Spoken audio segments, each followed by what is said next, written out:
You're listening to Precinct 444, a podcast network from the National Law Enforcement Museum. Today we're bringing you an episode from Law and Disorder, where we dive into the world of true crime stories with memorable cases that have lasting effects for law enforcement. From 1978 to 1996, a lone bomber, revealed to be reclusive academic Theodore Ted Kaczynski, terrorized American universities and commercial airlines with handmade bombs that he sent through the mail and even hand-delivered. His reign of terror killed 3 Americans and injured dozens more, and it remains the most expensive case ever investigated by the FBI. On today's episode of Law and Disorder, we are going to dive deeper into the case of the Unabomber.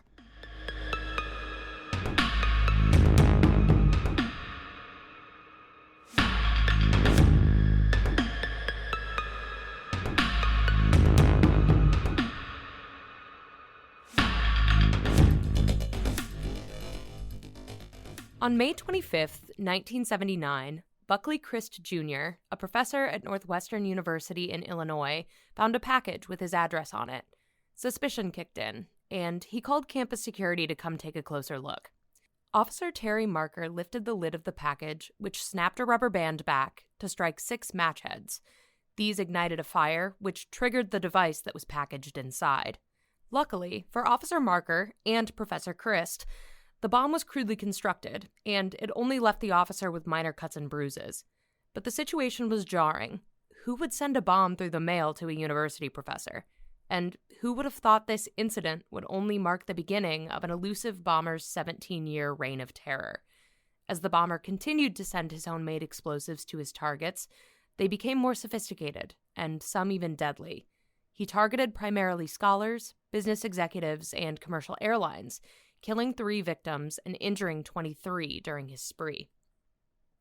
The bomber managed to leave very few clues that would point investigators toward his identity, but eventually, after the bomber's manifesto was published by both the New York Times and Washington Post, it was a brother's keen observation about the writing style, paired with investigators' ability to connect the common dots between many victims and the suspect, that led investigators to Theodore Ted Kaczynski, a reclusive intellectual turned domestic terrorist who lived in a remote cabin without electricity or running water in the Montana wilderness.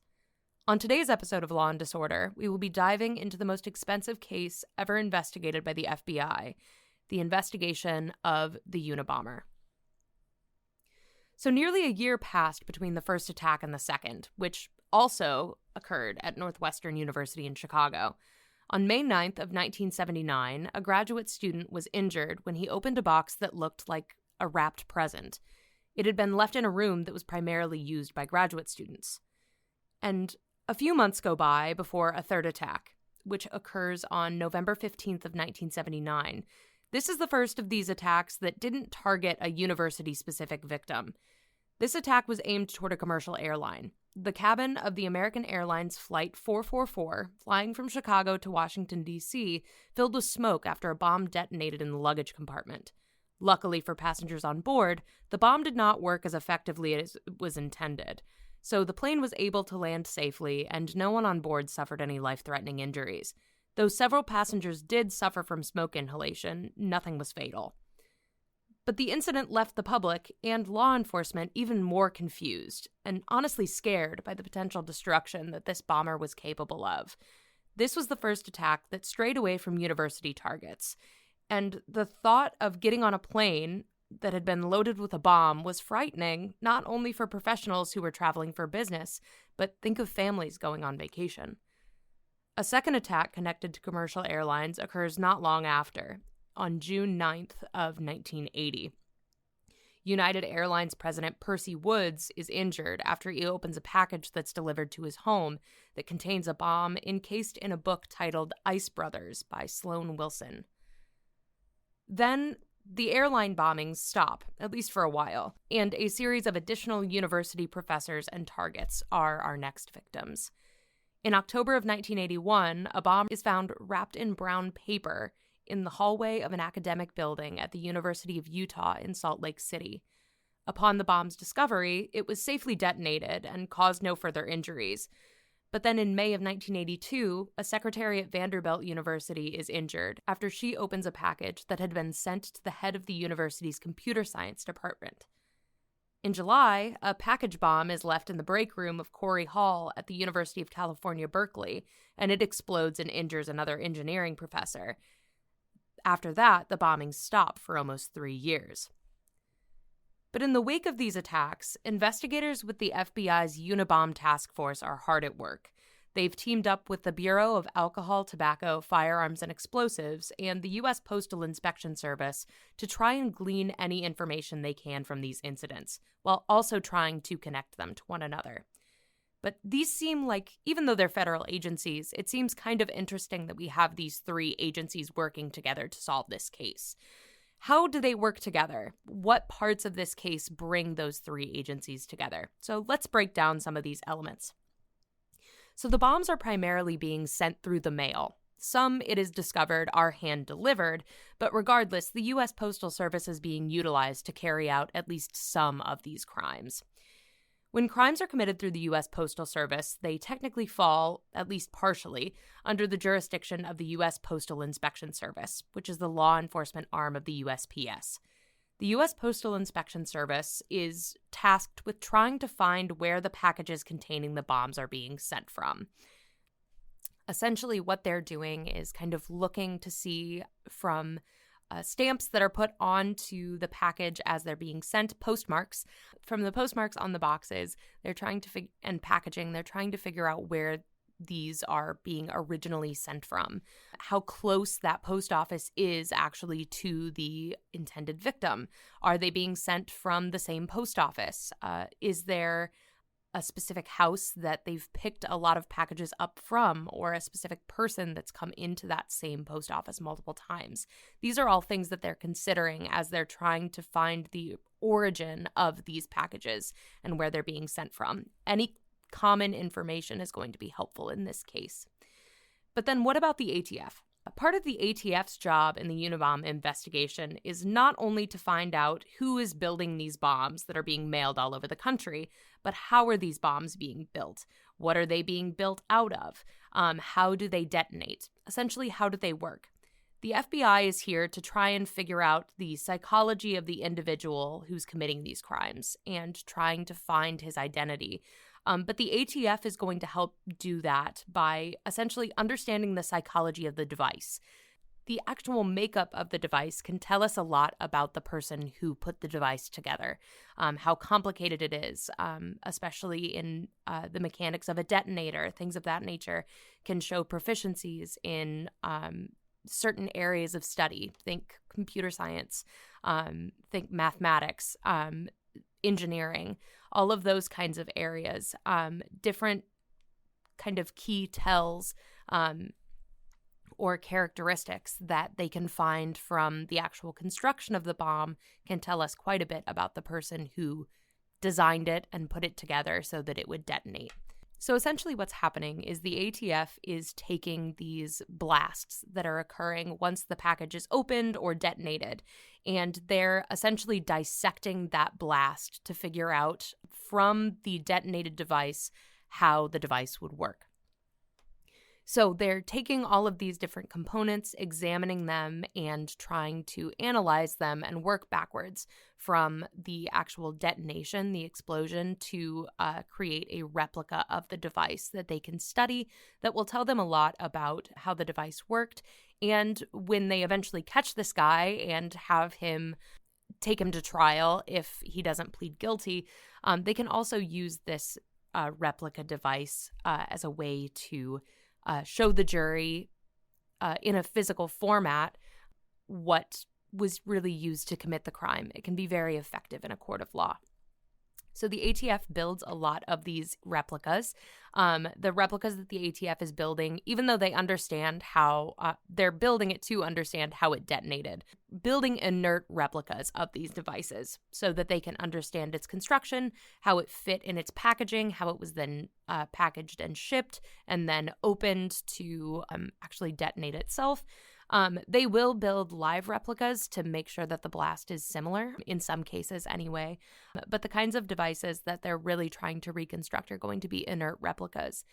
On our exhibit floor, we actually have an inert replica from the Unabomber's case. If you ever find yourself in Washington, D.C., head downstairs to our bomb squad exhibit. You will find one of the inert replicas that was built by the ATF during the Unabomber investigation next to a composite sketch that was taken of the Unabomber after one of his later crimes that was used a lot during the manhunt. So that's kind of an interesting thing to look at, and we hope that you end up in Washington, D.C. to see that in person. From investigating these devices, the ATF discovers that the bomber is going out of his way to ensure that no forensic evidence is being left behind. The homemade pipe bombs he is sending to his victims are essentially made from scrap materials that are available almost anywhere, so tracing the origins of any bomb components back to a specific location is proving very difficult. The victims of the attacks also seemed pretty random. Investigators would later learn that Kaczynski found the names and addresses of many of his victims using traditional library research, and they were chosen pretty randomly.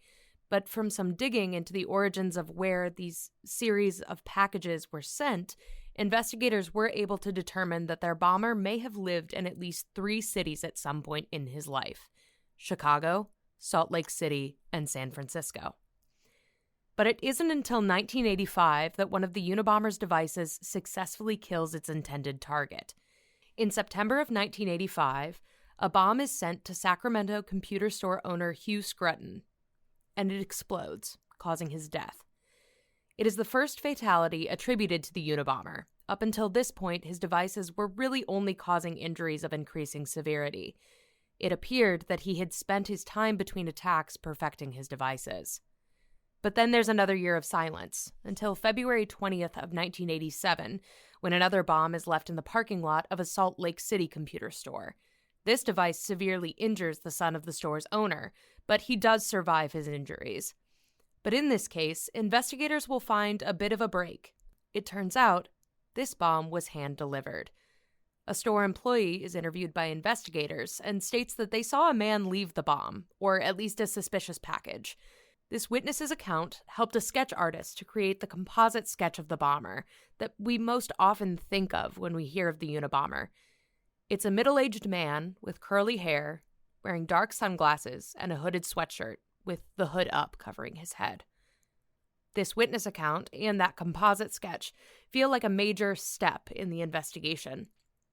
After nearly 10 years, we finally have a face that matches the perpetrator of these crimes. The 1987 bombing that results in the composite sketch is the last Unabomber attack of the decade. So investigators are trying to determine common connections between their bomber, the victims, and the cities where the attacks are taking place. In 1993, bombings begin occurring again. 2 bombs are detonated within 2 days of one another in June of that year. The first injures a geneticist from the University of California after he opened a package that exploded in his kitchen. And then the second victim is a prominent computer scientist from Yale who loses multiple fingers after opening a device that had been mailed to him. What would become the final bombing occurs in April of 1995, when a device is sent to the president of the California Forestry Association. It detonates in his Sacramento office and leads to his death, and the bomber returns to his silence. After the fatal April 1995 bombing in Sacramento, we don't hear anything from the Unabomber.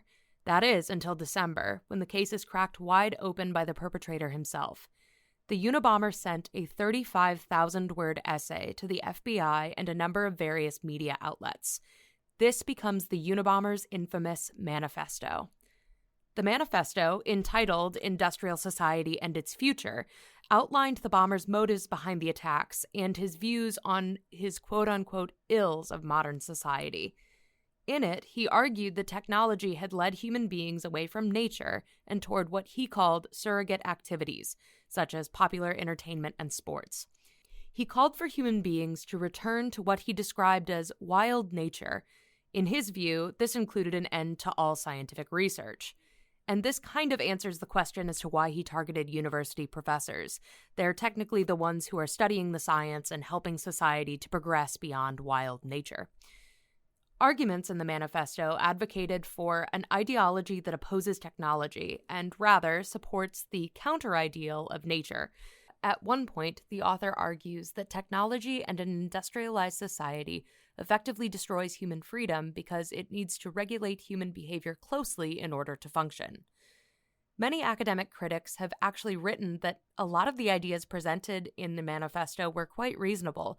However, the violent means in which this perpetrator and the author intended to implement them definitely deserved their due criticism.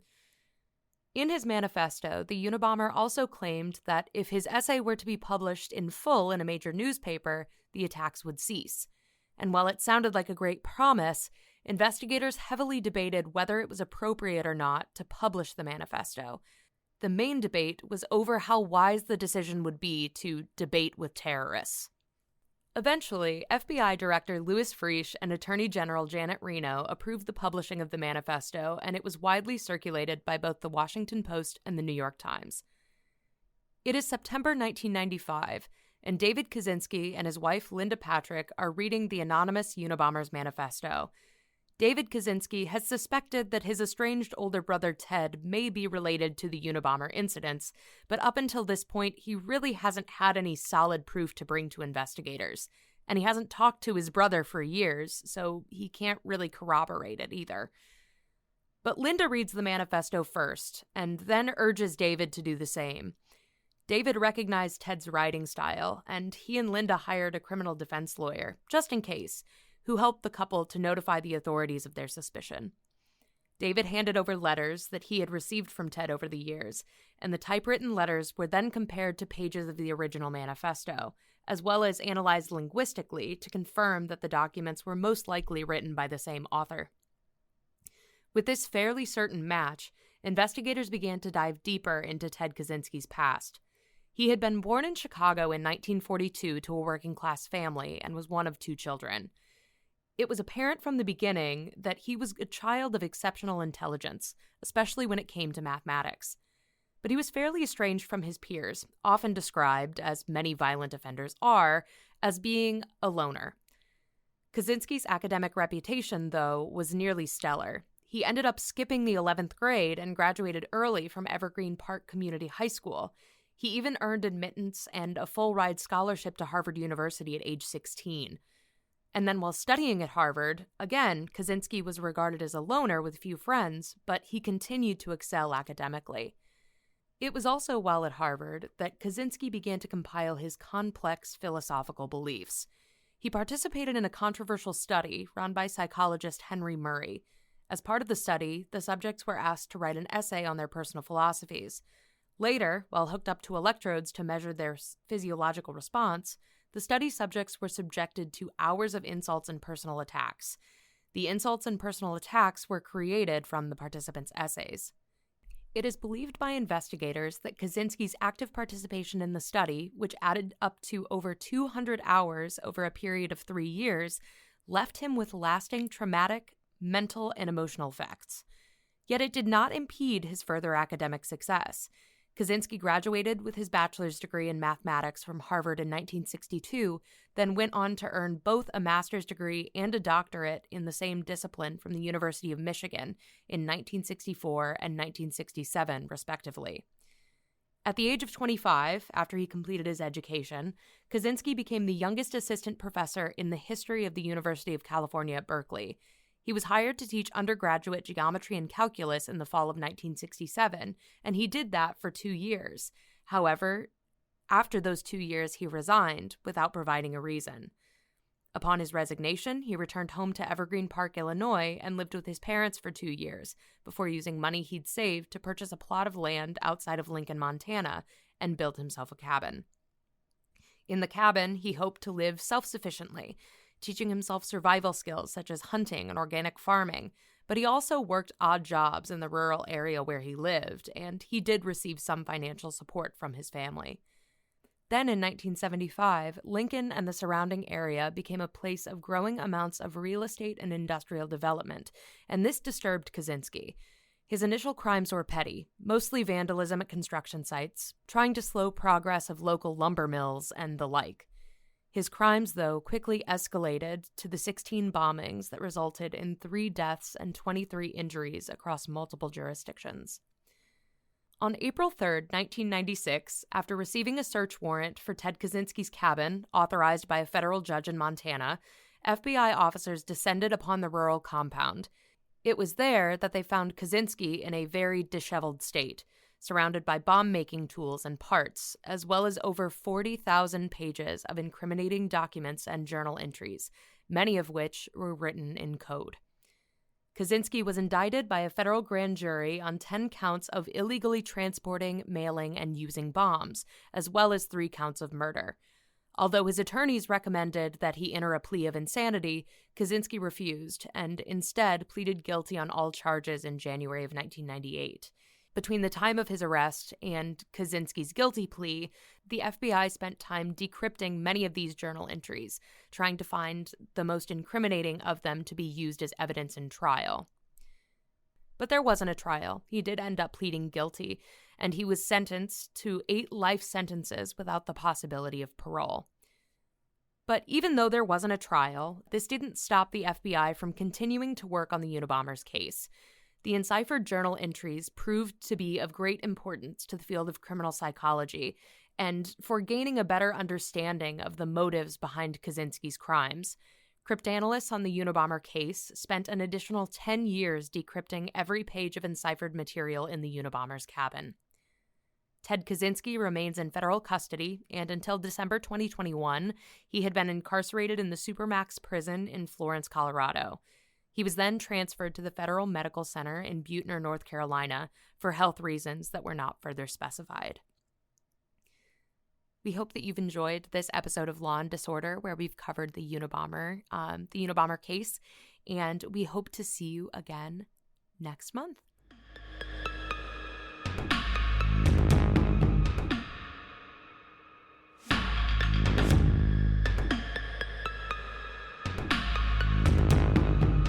Thank you for tuning in to the last episode of Law and Disorder for 2022. We hope that you'll join us again next year as we continue to cover cases that have made a significant impact to law enforcement and American history. Remember that you can find all past episodes of Law and Disorder and all of the other Precinct 444 shows wherever you find your podcasts. Please subscribe to Precinct 444 on your favorite podcasting platform to stay connected and to receive our latest content as soon as it drops. We would love to hear from you. Send in your questions, comments, and feedback to precinct444@nleomf.org. You can help us make our content even better. The National Law Enforcement Museum is located at 444 East Street Northwest in Washington, D.C., and is dedicated to telling the story of American law enforcement. We expand and enrich the relationship between law enforcement and the community through educational journeys, immersive exhibitions, and insightful programs. Find us online at lawenforcementmuseum.org and stay tuned for more podcast content from Precinct 444. Until next time, stay safe. We'll see you at the precinct.